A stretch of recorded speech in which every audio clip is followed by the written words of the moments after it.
În numele Tatălui și a Fiului și al Sfântului Duh. Amin. Cred în Dumnezeu, Tatăl Atotputernicul, Creatorul cerului și al pământului, și în Iisus Hristos, Fiul Său unic, Domnul nostru, care s-a zămislit de la Duhul Sfânt, s-a născut din Maria Fecioară, a pătimit sub Ponțiu Pilat, s-a răstignit, a murit și s-a îngropat, s-a coborât în iad, a treia zi a înviat din morți și s-a suit la ceruri, și-a de dreapta lui Dumnezeu, Tatăl Atotputernic, de unde are să vie să judece pe vii și pe morți. Cred în Duhul Sfânt, Sfânta Biserică Catolică, împărtășirea Sfinților, iertarea păcatelor, învierea morților și viața veșnică. Amin. Tatăl nostru, care ești în ceruri, sfințească-se numele Tău, vie împărăția Ta, facă-se voia Ta, precum în cer, așa și pe pământ. Pâinea noastră, cea de toate zilele, dă-ne nouă astăzi și ne iartă nouă greșelile noastre, precum și noi iertăm greșiților noștri, și nu ne duce pe noi în ispită și ne mântuiește de cel rău. Bucură-te, Marie, cea plină de har, Domnul este cu tine. Binecuvântată ești tu între femei și binecuvântat este rodul trupului tău, Iisus. Sfântă Marie, Maica lui Dumnezeu, roagă-te pentru noi păcătoși, acum și în ceasul morții noastre. Amin. Bucură-te, Marie, cea plină de har, Domnul este cu tine. Binecuvântată ești tu între femei și binecuvântat este rodul trupului tău, Iisus. Sfântă Marie, Maica lui Dumnezeu, roagă-te pentru noi păcătoși, acum și în ceasul morții noastre. Amin. Bucură-te, Marie, cea plină de har, Domnul este cu tine. Binecuvântată ești tu între femei și binecuvântat este rodul trupului tău, Iisus. Sfântă Marie, Maica lui Dumnezeu, roagă-te pentru noi păcătoși, acum și în ceasul morții noastre. Amin. Slavă Tatălui și Fiului și Sfântului Duh. Precum era la început și acum și pururea și în vecii vecilor. Amin. O Iisus al meu, Iartă-ne păcatele, ferește-ne de focul iadului și du-n în cer toate sufletele, mai ales pe acele care au mai mare nevoie de mila Ta. o Marie zămislită, fără de păcat. Roagă-te pentru noi care le dăm la Tine și pentru acei care nu aleargă, mai ales pentru dușmanii bisericii și pentru toți cei încredințați Ție, prin mila lui Dumnezeu. Amin. Primul mister de bucurie. Bună vestire! În acest mister medităm cum Arhanghelul Gabriel a vestit Sfintei Fecioare Maria că ea va zămisli de la Duhul Sfânt și va naște pe Domnul nostru Iisus Hristos. Tatăl nostru, care ești în ceruri, sfințească-se numele Tău, vie împărăția Ta, facă-se voia Ta, precum în cer, așa și pe pământ. Pâinea noastră, cea de toate zilele, dă-ne nouă astăzi și ne iartă nouă greșelile noastre, precum și noi iertăm greșiților noștri, și nu ne duce pe noi în ispită și ne mântuiește de cel rău. Bucură-te, Marie, cea plină de har, Domnul este cu tine. Binecuvântată ești tu între femei și binecuvântat este rodul trupului tău, Iisus. Sfântă Marie, Maica lui Dumnezeu, roagă-te pentru noi păcătoși, acum și în ceasul morții noastre. Amin. Bucură-te, Marie, cea plină de har, Domnul este cu tine. Binecuvântată ești tu între femei și binecuvântat este rodul trupului tău, Iisus. Sfântă Marie, Maica lui Dumnezeu, roagă-te pentru noi păcătoși, acum și în ceasul morții noastre. Amin. Bucură-te, Marie, cea plină de har, Domnul este cu tine. Binecuvântată ești tu între femei și binecuvântat este rodul trupului tău, Iisus.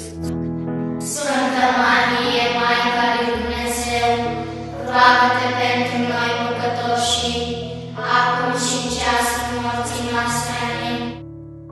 Bucură-te, Marie, cea plină de har, Domnul este cu tine. Binecuvântată ești tu între femei și binecuvântat este rodul trupului tău, Iisus. Sfântă Marie, Maica lui Dumnezeu, roagă-te pentru noi păcătoși, acum și în ceasul morții noastre. Amin. Bucură-te, Marie, cea plină de har, Domnul este cu tine. Binecuvântată ești tu între femei și binecuvântat este rodul trupului tău, Iisus. Sfântă Marie, Maica lui Dumnezeu, roagă-te pentru noi păcătoși, acum și în ceasul morții noastre. Amin. Bucură-te, Marie, cea plină de har, Domnul este cu tine. Binecuvântată ești tu între femei și binecuvântat este rodul trupului tău, Iisus. Sfântă Marie, Maica lui Dumnezeu, roagă-te pentru noi păcătoși, acum și în ceasul morții noastre. Amin. Bucură-te, Marie, cea plină de har, Domnul este cu tine.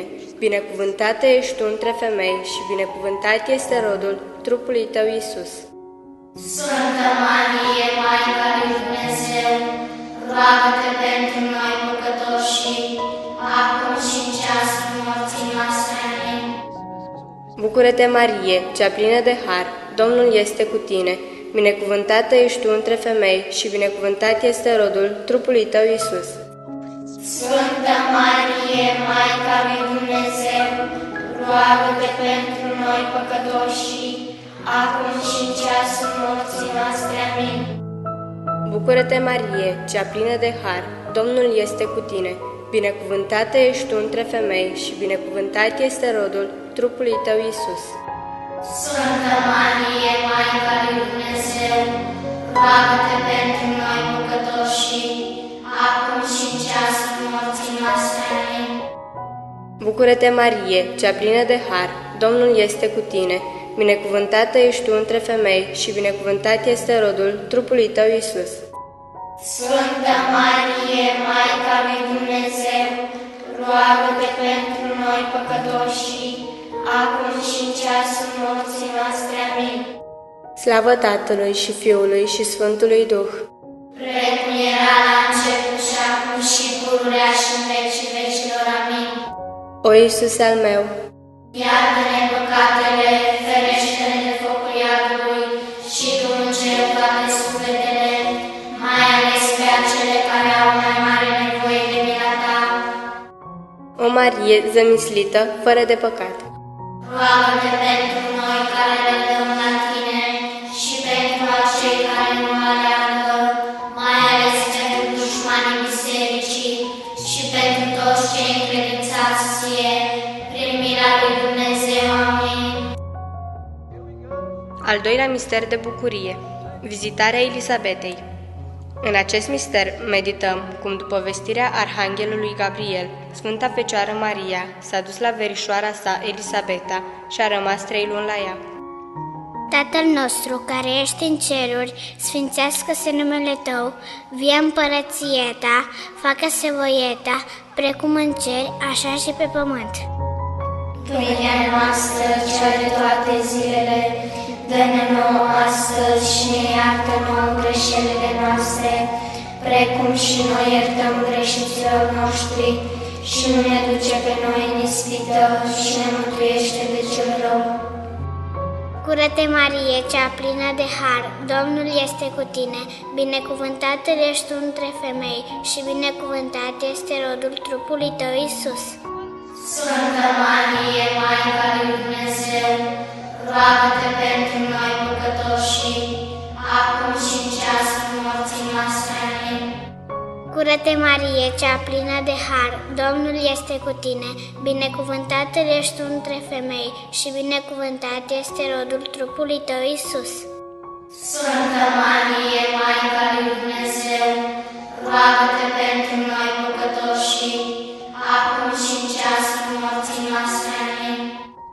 Cură-te, Marie, cea plină de har, Domnul este cu tine, binecuvântată ești tu între femei și binecuvântat este rodul trupului Tău, Iisus. Sfântă Marie, Maica lui Dumnezeu, roagă-te pentru noi păcătoși, acum și în ceasul morții noastre. Amin.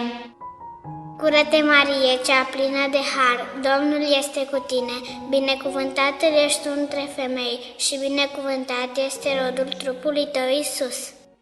Sfântă Marie, Maica lui Dumnezeu, roagă-te pentru noi păcătoși, acum și în ceasul morții noastre. Amin. Bucură-te, Marie, cea plină de har, Domnul este cu tine, binecuvântată ești tu între femei și binecuvântat este rodul trupului tău, Iisus. Sfântă Marie, Maica lui Dumnezeu, roagă-te pentru noi păcătoși, acum și în ceasul morții noastre. Amin. Bucură-te, Marie, cea plină de har, Domnul este cu tine, binecuvântată ești tu între femei și binecuvântat este rodul trupului tău, Iisus. Sfântă Marie, Maica lui Dumnezeu, roagă-te pentru noi păcătoși, acum și în ceasul morții noastre. Amin. Bucură-te, Marie, cea plină de har, Domnul este cu tine, binecuvântată ești tu între femei și binecuvântat este rodul trupului tău, Iisus. Sfântă Marie, Maica lui Dumnezeu, roagă-te pentru noi păcătoși, acum și în ceasul morții noastre. Amin. Bucură-te, Marie, cea plină de har, Domnul este cu tine, binecuvântată ești tu între femei și binecuvântat este rodul trupului tău, Iisus. Sfântă Marie, Maica lui Dumnezeu, roagă-te pentru noi păcătoși, acum și în ceasul morții noastre. Amin. Bucură-te, Marie, cea plină de har, Domnul este cu tine, binecuvântată ești tu între femei și binecuvântat este rodul trupului tău, Iisus. Sfântă Marie, Maica lui Dumnezeu, roagă-te pentru noi păcătoși, acum și în ceasul morții noastre. Amin. Bucură-te, Marie, cea plină de har, Domnul este cu tine, binecuvântată ești tu între femei și binecuvântat este rodul trupului tău, Iisus. Sfântă Marie, Maica lui Dumnezeu, roagă-te pentru noi păcătoși, acum și în ceasul morții noastre. Amin. Slava Tatălui și Fiului și Sfântului Duh, Precum era la început și acum și pururea și în vecii vecilor. Amin. O Iisuse al meu, Iartă-ne păcatele, ferește-ne de focul iadului și du în cer toate sufletele, mai ales pe acele care au mai mare nevoie de mila ta. O Marie zămislită fără de păcat, Roagă-te pentru noi care le dăm la tine și pentru acei care nu aleargă, mai ales pentru dușmanii bisericii și pentru toți cei încredințați ție, prin mila lui Dumnezeu. Amin. Al treilea mister de bucurie, nașterea lui Isus. În acest mister medităm cum Preasfânta Fecioară Maria l-a născut pe Domnul nostru Iisus Hristos într-un grajd la Betleem. Tatăl nostru, care ești în ceruri, sfințească-se numele Tău, vie împărăția Ta, facă-se voia Ta, precum în cer, așa și pe pământ. Pâinea noastră, cea de toate zilele, dă-ne nouă astăzi și ne iartă nouă greșelile noastre, precum și noi iertăm greșiților noștri, și nu ne duce pe noi în ispită și ne mântuiește de cel rău. Bucură-te, Marie, cea plină de har, Domnul este cu tine, binecuvântată ești tu între femei și binecuvântat este rodul trupului Tău, Iisus.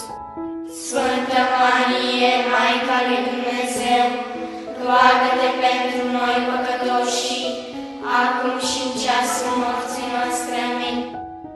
Bucură-te, Marie, cea plină de har, Domnul este cu tine, binecuvântată ești tu între femei și binecuvântat este rodul trupului Tău, Iisus. Sfântă Marie, Maica lui Dumnezeu, roagă-te pentru noi păcătoși, acum și în ceasul morții noastre. Amin. Bucură-te, Marie, cea plină de har, Domnul este cu tine, binecuvântată ești tu între femei și binecuvântat este rodul trupului Tău, Iisus. Sfântă Marie, Maica lui Dumnezeu, roagă-te pentru noi păcătoși, acum și în ceasul morții noastre. Amin. Bucură-te, Marie, cea plină de har, Domnul este cu tine, binecuvântată ești tu între femei și binecuvântat este rodul trupului tău, Iisus. Sfântă Marie, Maica lui Dumnezeu, roagă-te pentru noi păcătoși, acum și în ceasul morții noastre. Amin. Bucură-te, Marie, cea plină de har, Domnul este cu tine, binecuvântată ești tu între femei și binecuvântat este rodul trupului tău, Iisus. Sfântă Marie, Maica lui Dumnezeu, roagă-te pentru noi păcătoși, acum și în ceasul morții noastre. Amin. Bucură-te, Marie, cea plină de har, Domnul este cu tine, binecuvântată ești tu între femei și binecuvântat este rodul trupului tău, Iisus. Sfântă Marie, Maica lui Dumnezeu, roagă-te pentru noi păcătoși, acum și în ceasul morții noastre. Amin. Bucură-te, Marie, cea plină de har, Domnul este cu tine, binecuvântată ești tu între femei și binecuvântat este rodul trupului tău, Iisus. Sfântă Marie, Maica lui Dumnezeu, roagă-te pentru noi păcătoși, acum și în ceasul morții noastre. Amin. Bucură-te, Marie, cea plină de har, Domnul este cu tine, binecuvântată ești tu între femei și binecuvântat este rodul trupului tău, Iisus. Sfântă Marie, Maica lui Dumnezeu, roagă-te pentru noi păcătoși, acum și în ceasul morții noastre. Amin. Bucură-te, Marie, cea plină de har, Domnul este cu tine, binecuvântată ești tu între femei și binecuvântat este rodul trupului tău, Iisus. Sfântă Marie, Maica lui Dumnezeu, roagă-te pentru noi păcătoși, acum și în ceasul morții noastre. Amin. Bucură-te, Marie, cea plină de har, Domnul este cu tine, binecuvântată ești tu între femei și binecuvântat este rodul trupului tău, Iisus. Sfântă Marie, Maica lui Dumnezeu, roagă-te pentru noi păcătoși, acum și în ceasul morții noastre. Amin. Slavă Tatălui și Fiului și Sfântului Duh. Precum era la început și acum și pururea și în vecii vecilor. Amin. O Iisus al meu, Iartă-ne păcatele, ferește-ne de focul iadului și du în cer toate sufletele, mai ales pe acelea care au mai mare nevoie de mila ta. o Marie zămislită fără de păcat, Roagă-te pentru noi care alergăm la tine și pentru acei care nu aleargă, mai ales pentru dușmanii bisericii și pentru toți cei încredințați ție, prin mila lui Dumnezeu. Amin. Al patrulea mister de bucurie, prezentarea lui Isus în templu. În acest mister medităm cum la 40 de zile după nașterea lui Isus, Sfânta Fecioară Maria și Sfântul Iosif l-au dus în templu și l-au oferit lui Dumnezeu.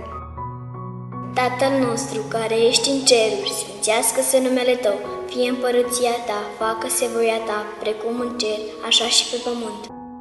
Pâinea noastră, cea de toate zilele, dă-ne nouă astăzi și ne iartă nouă greșelile noastre, precum și noi iertăm greșiților noștri, și nu ne duce pe noi în ispită și ne mântuiește de cel rău. Bucură-te, Marie, cea plină de har, Domnul este cu tine, binecuvântată ești tu între femei și binecuvântat este rodul trupului tău, Iisus. Sfântă Marie, Maica lui Dumnezeu, roagă-te pentru noi păcătoși, acum și în ceasul morții noastre. Amin.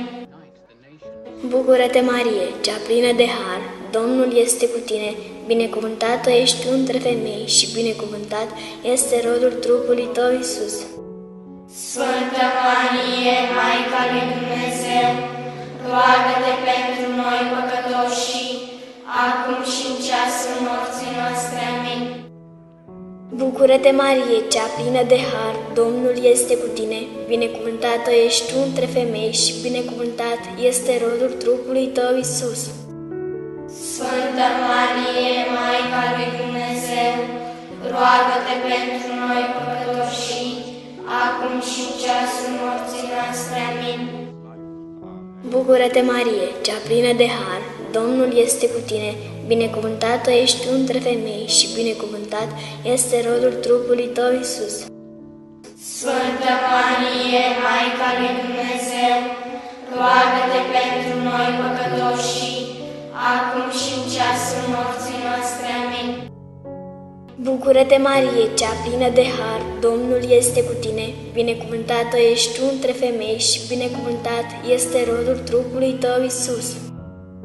Sfântă Marie, Maica lui Dumnezeu, roagă-te pentru noi păcătoși, acum și în ceasul morții noastre. Amin. Bucură-te, Marie, cea plină de har, Domnul este cu tine, binecuvântată ești tu între femei și binecuvântat este rodul trupului tău, Iisus. Sfântă Marie, Maica lui Dumnezeu, roagă-te pentru noi păcătoși, acum și în ceasul morții noastre. Amin.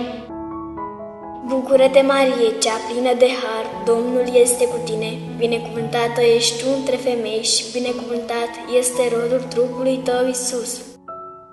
Sfântă Marie, Maica lui Dumnezeu, roagă-te pentru noi păcătoși, acum și în ceasul morții noastre. Amin. Bucură-te, Marie, cea plină de har, Domnul este cu tine, binecuvântată ești tu între femei și binecuvântat este rodul trupului tău, Iisus. Sfântă Marie, Maica lui Dumnezeu, roagă-te pentru noi păcătoși, acum și în ceasul morții noastre. Amin. Bucură-te, Marie, cea plină de har, Domnul este cu tine, binecuvântată ești tu între femei și binecuvântat este rodul trupului tău, Iisus. Sfântă Marie, Maica lui Dumnezeu, roagă-te pentru noi păcătoși, acum și în ceasul morții noastre. Amin. Bucură-te, Marie, cea plină de har, Domnul este cu tine, binecuvântată ești tu între femei și binecuvântat este rodul trupului tău, Iisus. Sfântă Marie, Maica lui Dumnezeu, roagă-te pentru noi păcătoși, acum și în ceasul morții noastre. Amin. Slavă Tatălui și Fiului și Sfântului Duh. Precum era la început și acum și pururea și în vecii vecilor. Amin. O Iisuse al meu, Iartă-ne păcatele, ferește-ne de focul iadului și cum în cer toate sufletele, mai ales pe acele care au mai mare nevoie de mila ta. o Marie zămislită fără de păcat, Roagă-te pentru noi care redăm la tine și pentru acei care nu aleargă, mai ales pentru dușmanii bisericii și pentru toți cei încredințați ție, prin mila lui Dumnezeu. Amin.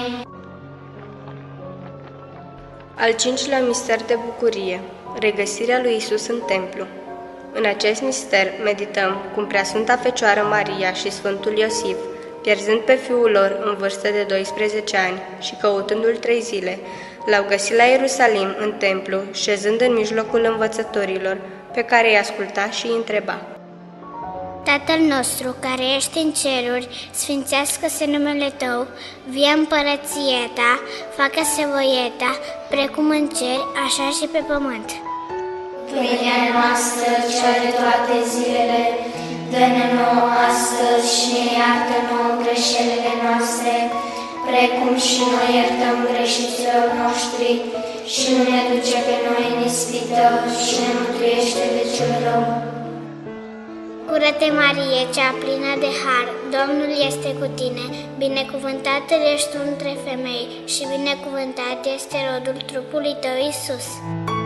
Sfântă Marie, Maica lui Dumnezeu, roagă-te pentru noi păcătoși, acum și în ceasul morții noastre. Amin. Bucură-te, Marie, cea plină de har, Domnul este cu tine, binecuvântată ești tu între femei și binecuvântat este rodul trupului tău, Iisus. Sfântă Marie, Maica lui Dumnezeu, roagă-te pentru noi păcătoși, acum și în ceasul morții noastre. Amin. Cură-te, Marie, cea plină de har, Domnul este cu tine, binecuvântată ești tu între femei și binecuvântat este rodul trupului tău, Iisus. Sfântă Marie, Maica lui Dumnezeu, roagă-te pentru noi păcătoși, acum și în ceasul morții noastre. Amin. Cură-te, Marie, cea plină de har, Domnul este cu tine, binecuvântată ești tu între femei și binecuvântat este rodul trupului tău, Iisus. Sfântă Marie, Maica lui Dumnezeu, roagă-te pentru noi păcătoși, acum și în ceasul morții noastre. Amin. Cură-te, Marie, cea plină de har, Domnul este cu tine, binecuvântată ești tu între femei și binecuvântat este rodul trupului tău, Iisus. Sfântă Marie, Maica lui Dumnezeu, roagă-te pentru noi păcătoși, acum și în ceasul morții noastre. Amin. Cură-te, Marie, cea plină de har, Domnul este cu tine, binecuvântată ești tu între femei și binecuvântat este rodul trupului tău, Iisus. Sfântă Marie, Maica lui Dumnezeu, roagă-te pentru noi păcătoși, acum și în ceasul morții noastre. Amin. Cură-te, Marie, cea plină de har, Domnul este cu tine, binecuvântată ești tu între femei și binecuvântat este rodul trupului tău, Iisus. Sfântă Marie, Maica lui Dumnezeu, roagă-te pentru noi păcătoși, acum și în ceasul morții noastre. Amin.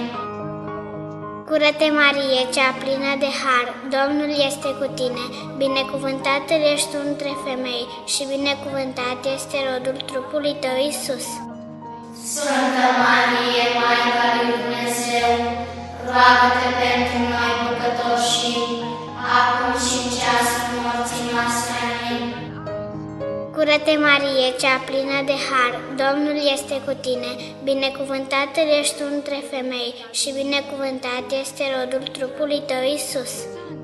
Sfântă Marie, Maica lui Dumnezeu, roagă-te pentru noi păcătoși, acum și în ceasul morții noastre. Amin.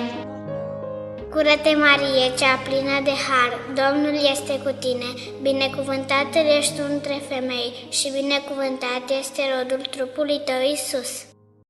Sfântă Marie, Maica lui Dumnezeu, roagă-te pentru noi păcătoși, acum și în ceasul morții noastre. Amin.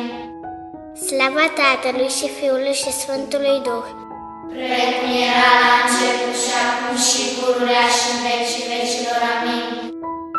O Iisuse al meu, Iartă-ne păcatele, ferește-ne de focul iadului și du în cer toate sufletele, mai ales pe acele care au mai mare nevoie de mila ta.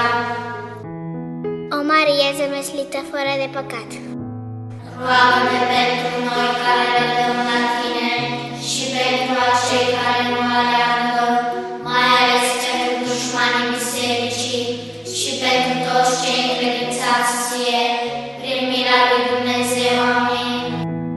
Bucură-te, Regină! Maica milei, viața, dulceața și nădejdea noastră, bucură-te, către tine strigăm suferinția Evei, către tine suspinăm gemând și plângând în această vale de lacrimi. Așadar, mijlocitoarea noastră, întoarce spre noi ochii tăi ce milostivi și după surghinul acesta, arată-ne nouă pe Iisus, binecuvântat rod al trupului tău, o milostivă, o blândă, o dulce Fecioară Marie. Roagă-te pentru noi, Regina Preasfântului Rozariu, Ca să ne facem vrednici de făgăduințele lui Hristos, să ne rugăm. Dumnezeule al cărui unul născut, prin viața, moartea și învierea sa, ne-a pregătit răsplata mântuirii veșnice.